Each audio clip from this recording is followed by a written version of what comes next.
안녕하세요. 꿈라디오 도윤에 오신 것을 환영합니다. 저는 어느덧 50을 바라보는 남자가 되었습니다. 정신없이 앞만 보고 달려왔던 인생이라 그런지 제 나이를 가끔 헷갈릴 때가 많습니다.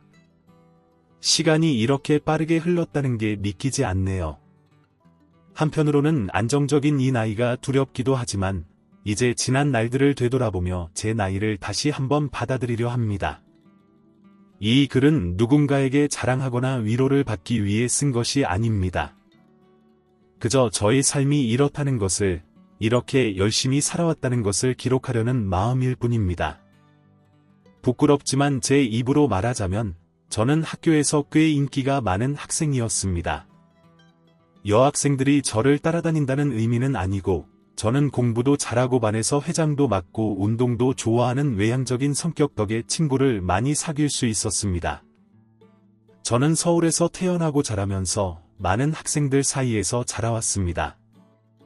그 중에서도 저는 전교 1등을 했습니다.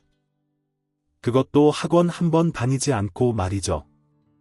친구들은 모두 저에게 서울대에 갈 거라고 했고 선생님들도 저에게 큰 기대를 걸었으며 저 또한 서울대에 갈 수 있을 거라 믿었습니다. 그러나 저희 부모님은 그런 저를 썩 좋아하시지 않았습니다. 지금 생각해보면 그분들은 세상의 모든 것을 못마땅하게 여기는 분들이었던 것 같습니다.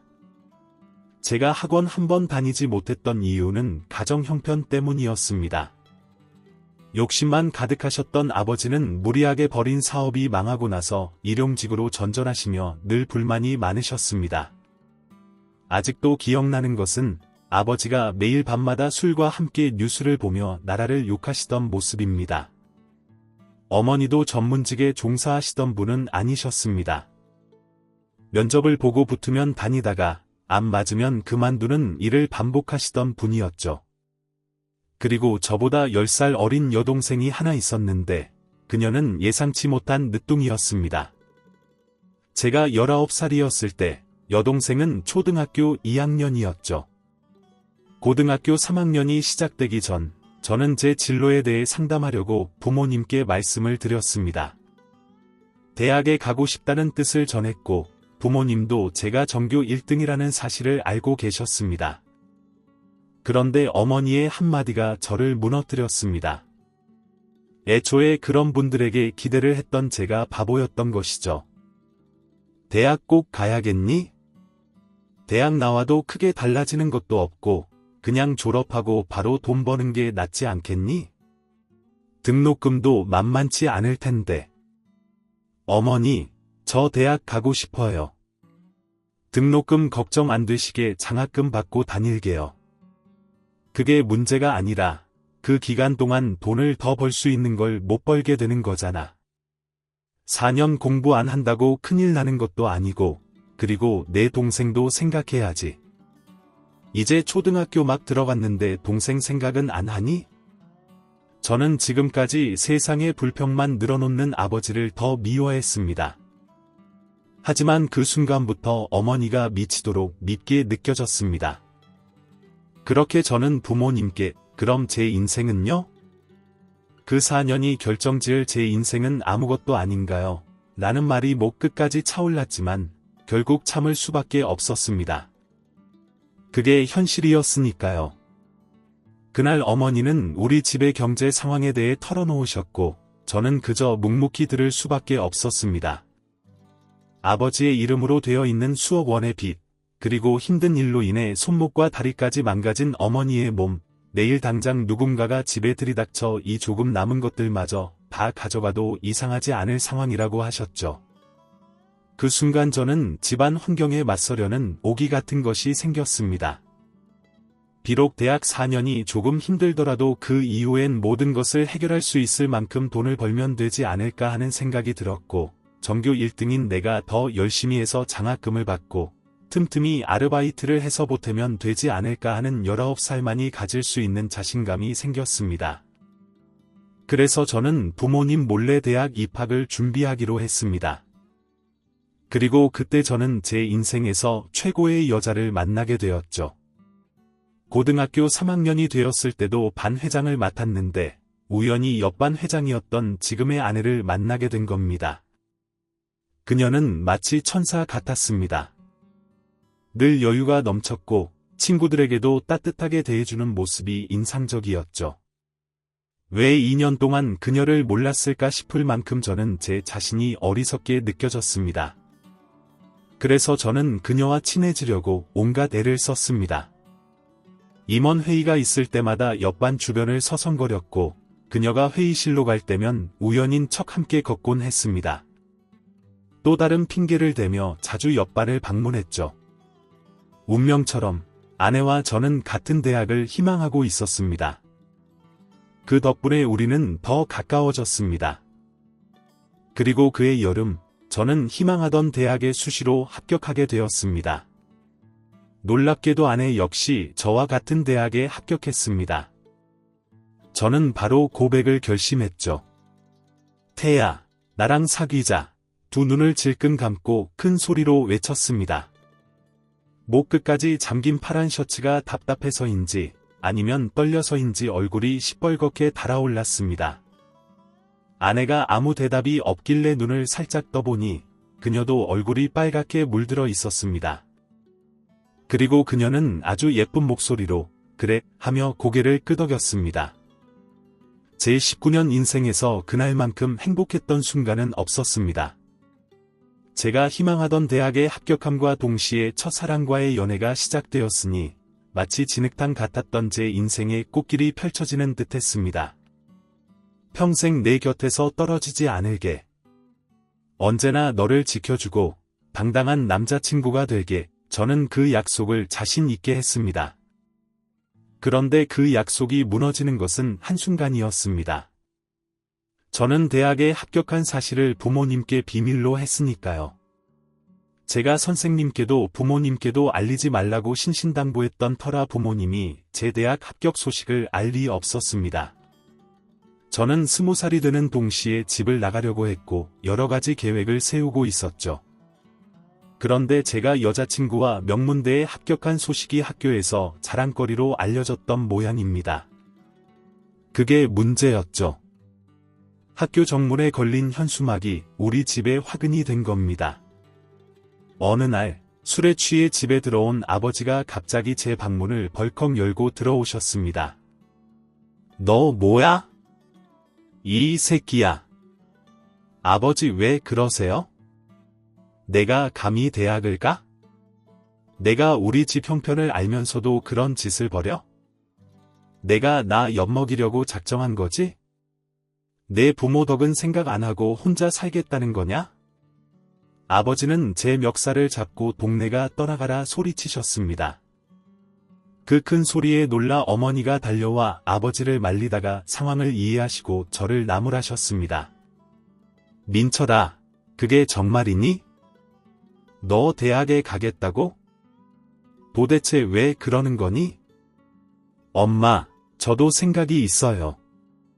공부 열심히 해서 장학금 받고 다닐 거고 알바해서 생활비도 보탤 거예요. 기숙사도 알아보고 있고요. 너 정말 이기적이다. 내 아빠랑 엄마가 뼈 빠지게 일하는 걸 보고도 내가 그럴 수 있니? 조금이라도 덜 먹고 덜 자서 생활비에 보탬이 돼야 하는 거 아니니? 대야, 우리 형편에 그게 말이 된다고 생각해? 엄마랑 아빠가 이렇게 고생하는데 넌 왜 내 하고 싶은 것만 다 하려고 하니? 어머니가 저를 쏘아붙이는 동안 아버지는 제가 가게 될 학교에 전화해 입학 취소를 요구하셨습니다. 다짜고짜 전화를 걸어 막무가내로 화를 내시며 학교에 가지 않겠다고 하셨습니다. 그 전화 한 통으로 제 앞에 잠시 펼쳐졌던 꽃길은 다시 진흙탕이 되었습니다. 정말 말문이 막혔습니다. 지금도 왜 그러셨는지 이해할 수 없고 솔직히 이해하고 싶지도 않습니다. 어떻게 부모가 자식의 앞길을 막을 수 있는지, 진짜 제 부모가 맞는지 별의별 생각이 들면서 가슴속에 남아있던 아주 작은 희망마저도 꺼지고 말았습니다. 그날 이후 저는 학교에도 가지 않고 방에만 틀어박혔습니다. 어차피 곧 2학기가 끝나면 졸업장은 나올 테고 설령안 나온다 한들 그런 건 없어도 상관없다고 생각했습니다. 그렇게 일주일이 흘렀습니다. 그때 집에 누군가 찾아왔습니다. 바로 아내였죠. 부모님이 일 나가신 때라 처음으로 저희 집에 누군가를 들였는데 그게 여자친구라니 최악의 상황이었습니다. 낡고 허름하고 냄새나는 이 집의 첫 손님이 여자친구라니요. 하지만 당시엔 그런 걸 생각할 겨를도 없었습니다. 민철아, 무슨 일 있어? 왜 학교 안 와? 나 대학 못 가. 알다시피 우리 집 정말 가난해. 빚도 많고 나라도 거들어야 할 상황이야. 그냥 한번 반항해본 건데 결국 이렇게 돼버렸네. 너랑도 더는 못 만날 것 같아. 이제 일도 해야 하고 데이트할 돈도 없고 곧 군대도 가야 하고 그때 생각해보면 정말 찌질했던 것 같습니다. 그런 이유로 소중한 아내를 포기하려 했으니 말이죠. 제가 아내를 제대로 쳐다보지도 못하고 풀이 죽어 얘기하고 있으니까 아내가 제 얼굴을 확 들어 올리더니 말했습니다. 야, 너 무슨 말을 그렇게 해? 내가 먼저 좋다고 사귀자고 했잖아. 단 한순간도 떨어지지 않겠다며? 일하면서 시간 날 때마다 만나면 되는 거고, 데이트 비용은 돈 있는 사람이 내면 되는 거고, 군대는 그냥 기다리면 되는 거야. 너 한 번만 더 못 만난다느니 그런 말 하기만 해봐. 아주 죽는다. 알겠어. 그리고 너 내일부터 학교 나와. 대학을 가든 못 가든 학생이면 학교는 나가야지. 알겠어? 갈게. 아내는 제 대답을 듣고 나서도 씩씩거리며 돌아갔습니다.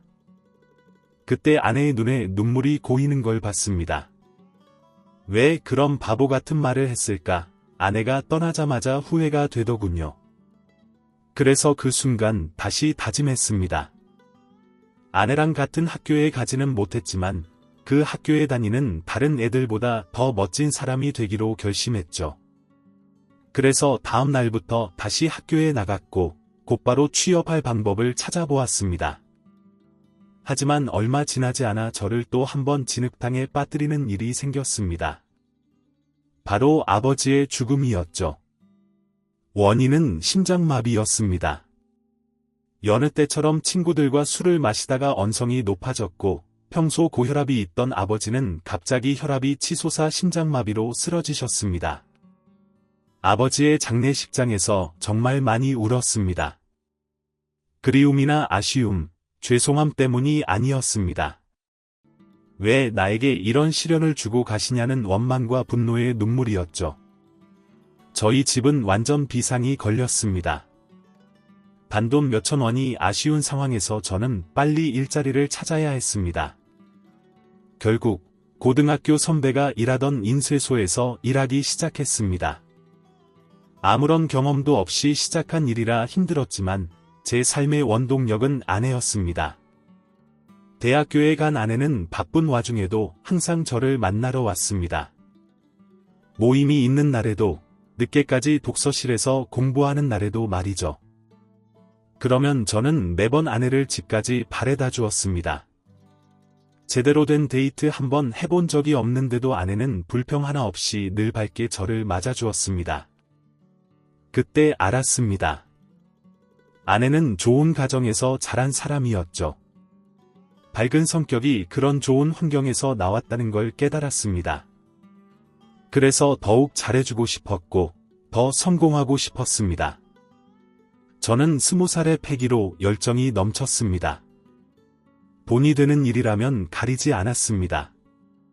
인쇄소 일을 마치고 나면 새벽까지 운영하는 식당에서 일을 거들었고 주말에는 막노동까지 했습니다. 그렇게 몸을 아끼지 않으며 열심히 일하고 돈을 벌며 씩씩하게 지내려 노력했습니다. 그런데 사고는 정말 한순간에 일어났습니다. 평일엔 인쇄소와 식당, 주말엔 막노동까지 하던 그 삶을 몇 년째 반복하던 중이었어요. 어느 날 아내가 주말에 데이트를 하자고 했죠. 저는 고민에 빠졌습니다. 그 주 주말까지 막노동을 하면 아내에게 선물하려고 했던 목걸이를 살 수 있는 돈이 모였거든요. 결국 데이트는 다음에 하자고 하고 일을 하기로 했습니다. 그날 무거운 벽돌을 한가득 등에 지고 계단을 오르고 있었어요. 날씨는 유난히 더웠고 땀은 비 오듯 흘렀으며 땀 위엔 아지랑이가 피어오를 정도였죠. 그러다 흐르는 땀이 눈에 들어갔고 저는 바보같이 흙 묻은 장갑으로 눈을 닦으려 했습니다. 그 순간 눈이 너무 따가웠고 등에 있던 벽돌의 무게에 몸이 휘청거렸습니다. 중심을 잡으려 했지만 이미 더위에 지쳐 머리까지 핑 돌았고 난간이 없는 공사장이어서 그대로 아래층 계단까지 벽돌과 함께 떨어졌습니다. 눈을 뜨니 병원이었습니다. 마치 영화 같은 장면이었죠. 온몸이 미친 듯이 아팠습니다.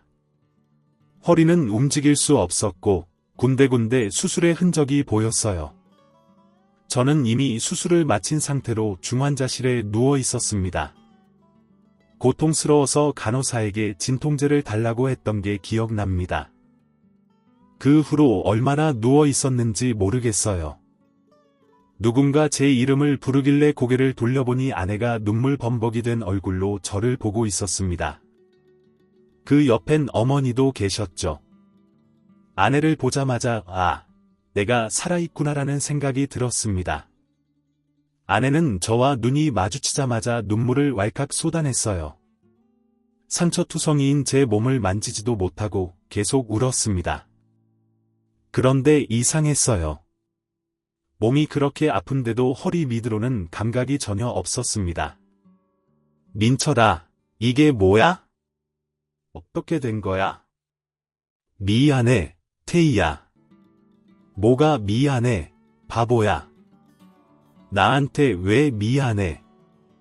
아프지 말고 쉬어, 제발.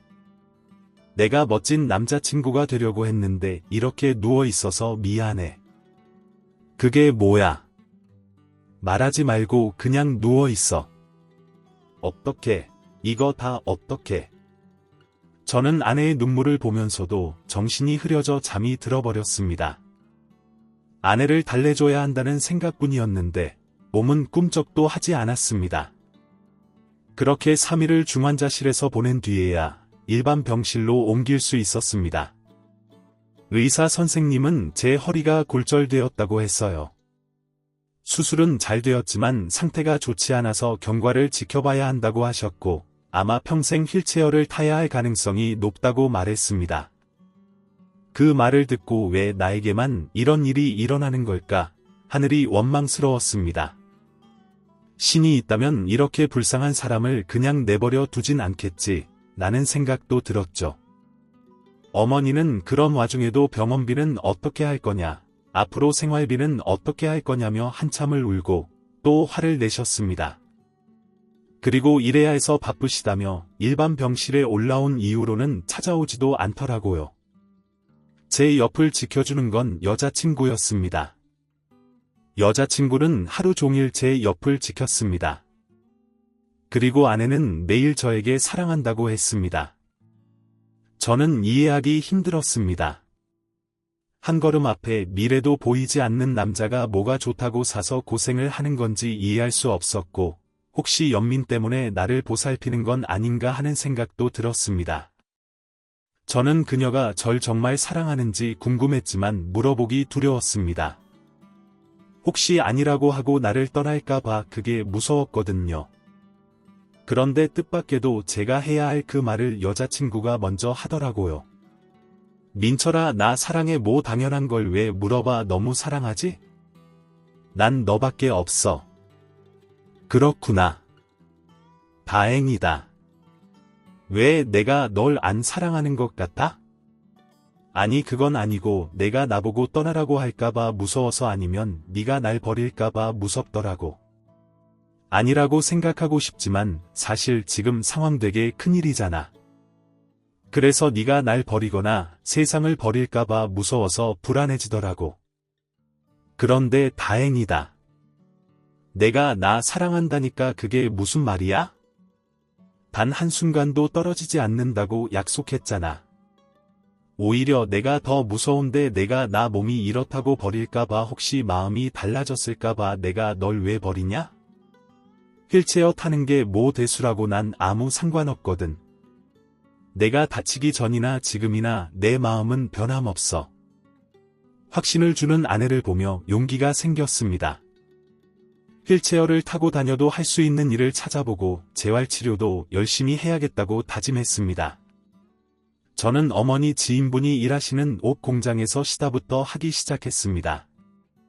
돈은 이전만큼 많이 벌진 못했지만 한 푼이라도 버는 것이 중요한 때였죠. 그리고 그 무렵 여자친구가 졸업을 했습니다. 대학교에서도 성적이 좋았던 아내는 바로 취업을 할 수 있었습니다. 저희는 여전히 사이가 좋았습니다. 이제는 다른 커플처럼 주말이면 데이트도 했습니다. 그날도 주말이 되어 아내 집 앞에서 기다리고 있었습니다. 아내 집에 커다란 대문이 열렸고 그 문에서 나오는 사람은 아내가 아닌 중년의 여자였습니다. 아내의 어머니라는 것을 알 수 있었죠.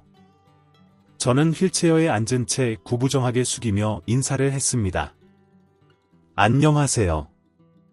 어머님, 내 들어오긴 힘든 것 같으니 여기서 얘기할게요. 얘기요? 어떤 우리 데이 정말 사랑한다면 그만 놔줘요. 그때 대문 안쪽에서 뛰어오는 소리가 들리더니 아내가 나타났습니다. 엄마, 지금 뭐 하는 거야? 내가 못 헤어지겠다고 해서 내가 말하려고 나왔다. 들어가 있어. 내가 민철이랑 왜 헤어져야 하는데 그깟 휠체어 좀 타는 게 뭐가 그렇게 대수라고. 뭐 그럼 앞길이 창창한 내 딸이 돈 없고 직업 변변치 않은 것도 모자라서 아프기까지 한 남자 만나는 걸 가만히 보고 있으라고. 그걸 그냥 보고 있는 부모가 어디 있니? 엄마가 알아서 끝낼 테니까 너는 들어가 있어. 엄마 정말 나쁘다. 어떻게 민철이 앞에서 그렇게 말할 수 있어? 그럼 엄마는 아빠가 다쳐서 휠체어 타면 아빠 버릴 거야? 응, 그럴 거냐고 아내의 말에 어머님은 대답을 하지 않으셨습니다. 아내는 그대로 제 휠체어를 끌고 집에서 멀어졌습니다. 그날 아내와 대충 밥을 먹고 헤어지고 집에 들어왔는데 머릿속이 복잡하더라고요. 내가 아내의 앞길을 방해하고 있었다는 사실이 다시금 실감이 났습니다. 그렇다고 아내를 보내줄 수 없었습니다. 제가 아내에게 걸맞는 사람이 되도록 만들어야 했죠. 어떻게 해야 할까 하는 고민은 계속되었습니다. 그러다가 저는 일하는 옷 공장에서 거래처 사장님들끼리 하시는 얘기를 듣다가 옷을 집까지 가져다주는 시스템이 생길 거라는 정보를 알게 되었고, 고등학교 졸업 후 쓰지 않았던 머리를 굴려보기로 했습니다. 아내는 당시 디자인 업계에서 일을 하고 있었는데 그 업계에서도 오픈마켓이라는 게 생길 거라는 정보가 있었다고 합니다. 절박하게 제 구질구질한 현실에서 벗어나고 싶었던 저는 무모한 도전을 꿈꾸기 시작했습니다. 오픈마켓에 뛰어들어 옷을 팔아보기로 결심했죠. 그 사업에 더 확신을 준 것은 저희 아내였습니다. 사실 저희 아내가 패션 센스가 남달랐거든요.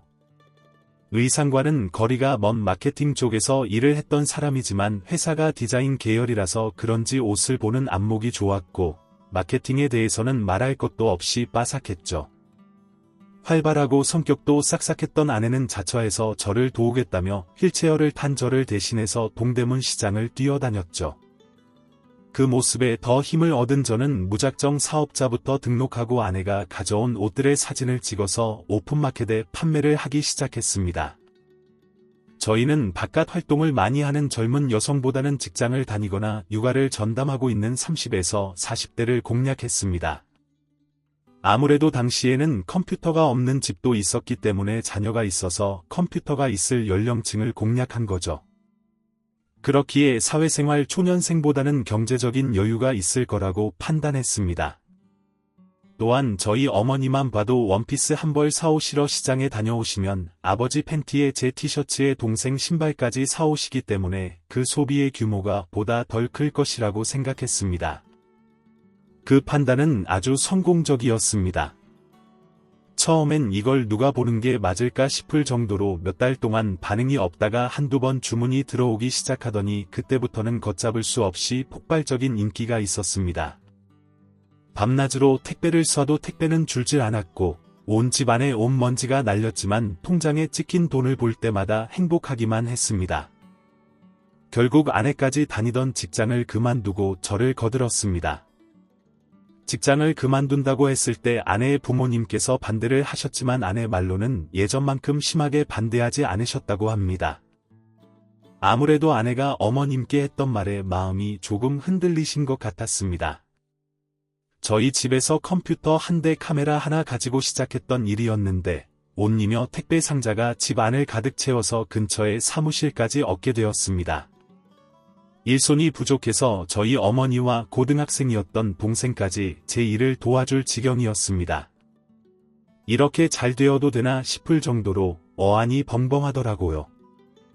모든 환경이 더 잘 되라고 도와주는 것 같았습니다.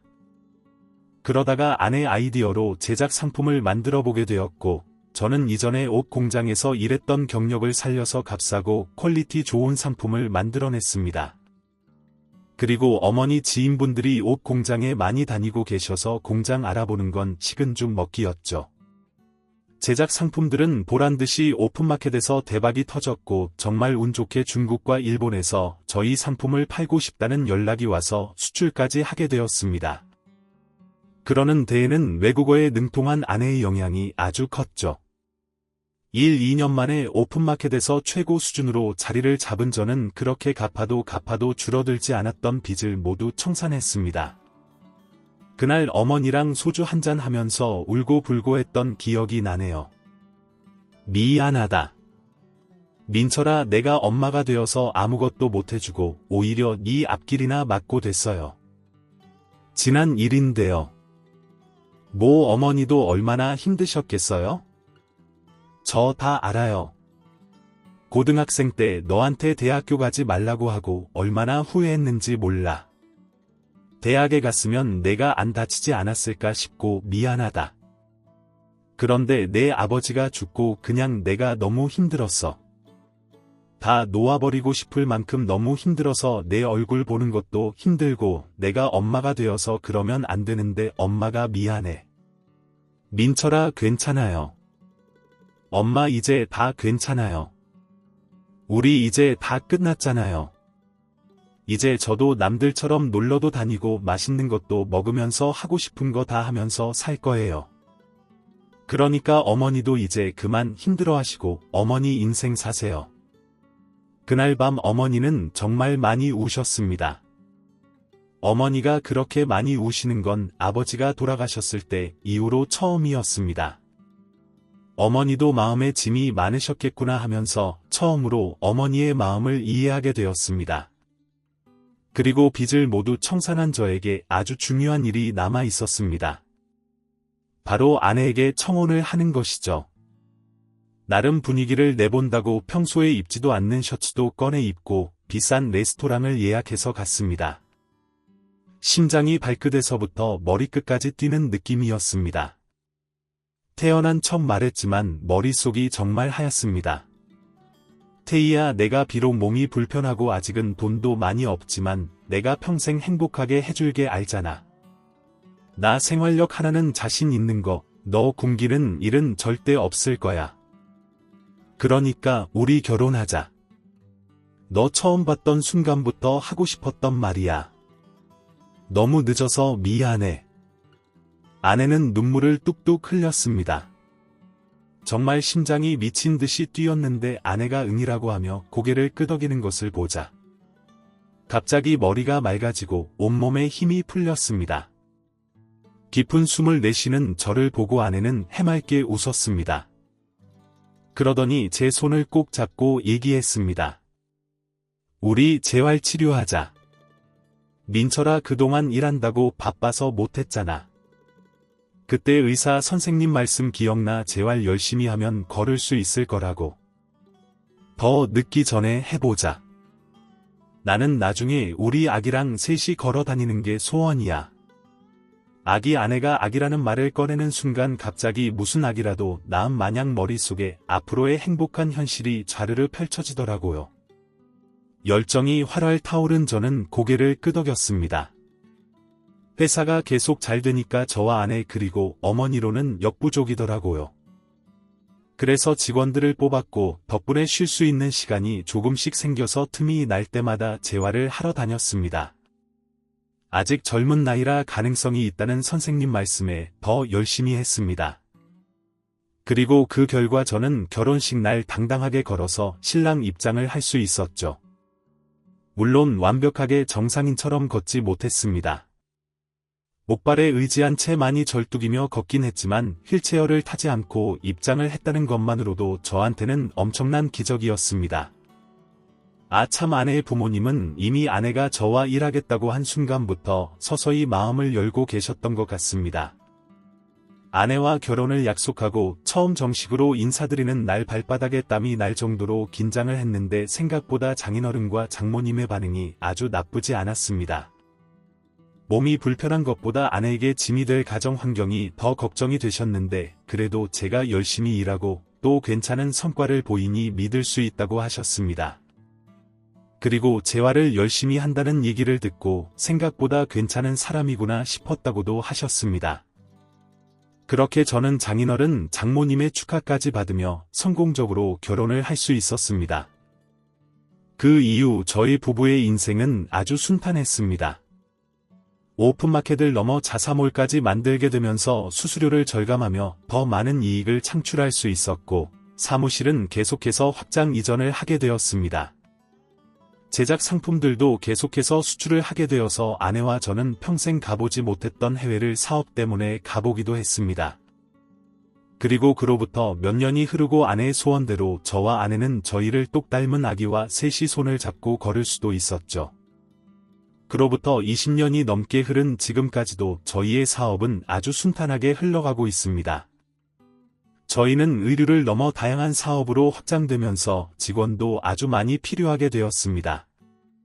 지금은 믿음직한 직원들에게 회사를 맡기고 저희는 그동안 열심히 달려온 길을 조금 천천히 가며 여행도 다니고 쉬고 있습니다. 솔직히 사고가 나고 한동안은 제가 인생에서 가장 불행한 놈인 줄 알았습니다. 이대로 세상이 끝나는 것 같았고 신이 저를 싫어하는 줄 알았습니다. 끝이 보이지 않는 빛을 볼 때마다 이렇게 빛만 갔다가 인생이 끝나겠다는 생각도 했습니다. 그런데 인생은 1막이 끝이 아니었습니다. 열심히 노력하면 새로운 2막이 있는 거고 그 생활에 안주하면 1막으로 끝이 나더라고요.